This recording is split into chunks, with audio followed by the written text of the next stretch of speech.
Pul! Oh! Ya!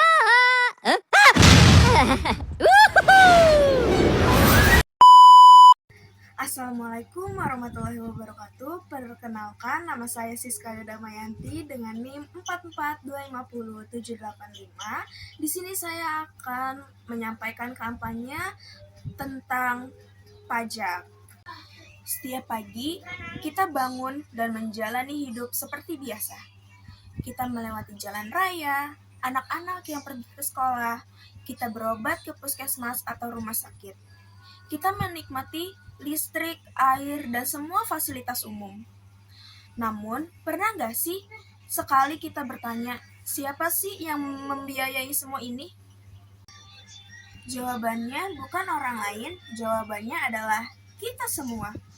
Melalui satu kontribusi bernama pajak. Sayangnya, pajak masih sering dipahami sebagai beban, bukan sebagai bentuk gotong royong modern. Secara data, Indonesia masih menghadapi tantangan besar dalam perpajakan. Rasio pajak kita masih berada di angka sekitar 10 hingga 11%. Angka ini jauh lebih rendah dibandingkan dengan negara berkembang yang lainnya. Bahkan masih tertinggal dari beberapa negara di kawasan ASEAN. Padahal, potensi pajak di Indonesia sangat besar. Penduduknya yang banyak, aktivitas ekonominya tinggi, tetapi realisasi penerimaannya belum optimal. Masalahnya bukan karena rakyat Indonesia tidak mampu, melainkan karena kesadaran dan kepatuhan pajak masih rendah. Bagi sebagian masyarakat, pajak masih dianggap sebagai paksaan. Bahkan ada yang menyebutnya sebagai beban negara kepada rakyat. Kurangnya pemahaman aturan pajak, istilahnya yang rumit, serta minimnya edukasi sejak dini membuat masyarakat merasa jauh dari sistem perpajakan. Ditambah lagi ketidakpercayaan terhadap pengelolaan dana pajak, membuat banyak orang bertanya, apakah uang pajak saya benar-benar digunakan dengan baik? Tanpa kepercayaan, tidak akan ada kesadaran. Tanpa kesadaran, kepatuhan hanya akan lahir karena takut sanksi, bukan karena tanggung jawab. Penelitian menunjukkan bahwa peningkatan kesadaran pajak tidak bisa hanya mengandalkan penegakan hukum.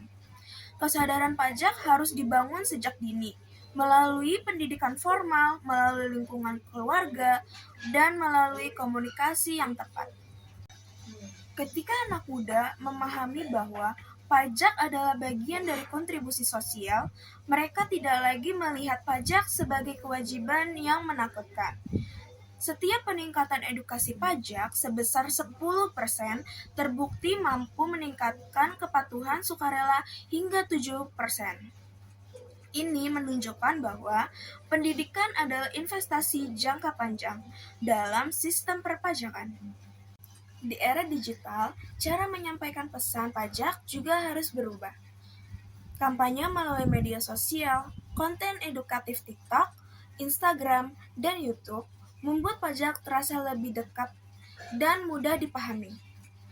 Digitalisasi layanan pajak seperti e-filing dan e-billing membantu masyarakat melaporkan pajak dengan lebih mudah dan transparan.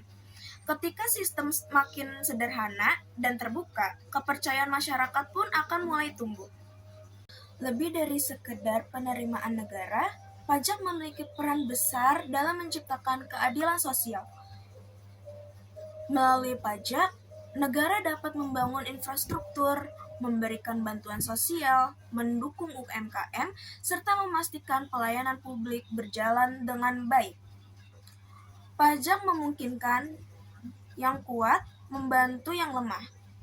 Pajak menjadi alat pemerataan ekonomi, pajak menjadi jembatan menuju kesejahteraan bersama.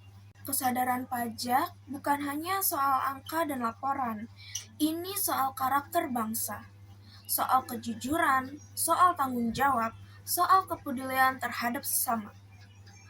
Ketika kita membayar pajak dengan sadar, kita sedang ikut membangun masa depan, karena pajak bukan sekedar kewajiban warga negara.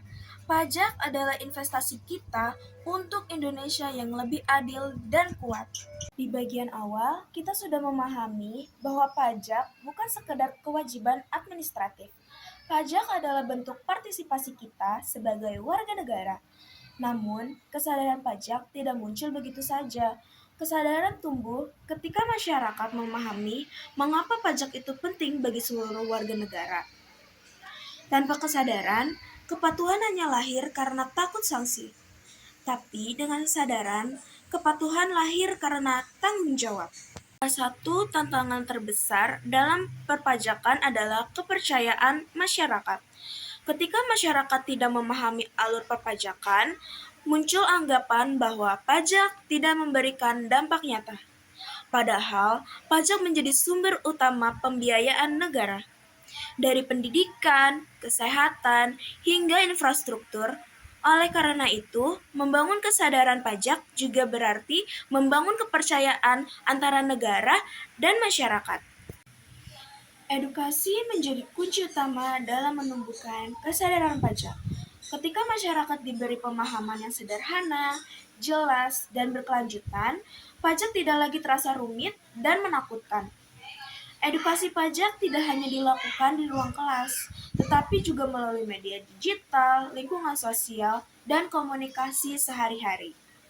Inilah yang membuat kampanye kesadaran pajak menjadi sangat penting. Ketika kesadaran pajak meningkat, dampaknya tidak hanya dirasakan oleh negara, tetapi juga dirasakan oleh masyarakat itu sendiri. Penerimaan pajak yang stabil memungkinkan pemerintah merencanakan pembangunan secara berkelanjutan.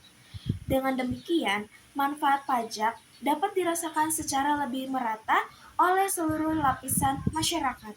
Kesadaran pajak bukan sesuatu yang bisa dipaksakan. Ia harus dibangun, dipahami, dan dirasakan manfaatnya. Ketika masyarakat sadar pajak, negara menjadi lebih kuat dan keadilan sosial lebih mungkin terwujud. Karena pada akhirnya, pajak bukan hanya tentang negara, tetapi tentang kita semua. Pajak kita, masa depan kita. Sekian kampanye dari saya, kurang lebihnya mohon maaf. Wabillahil taufiq wal hidayah. Wassalamualaikum warahmatullahi wabarakatuh.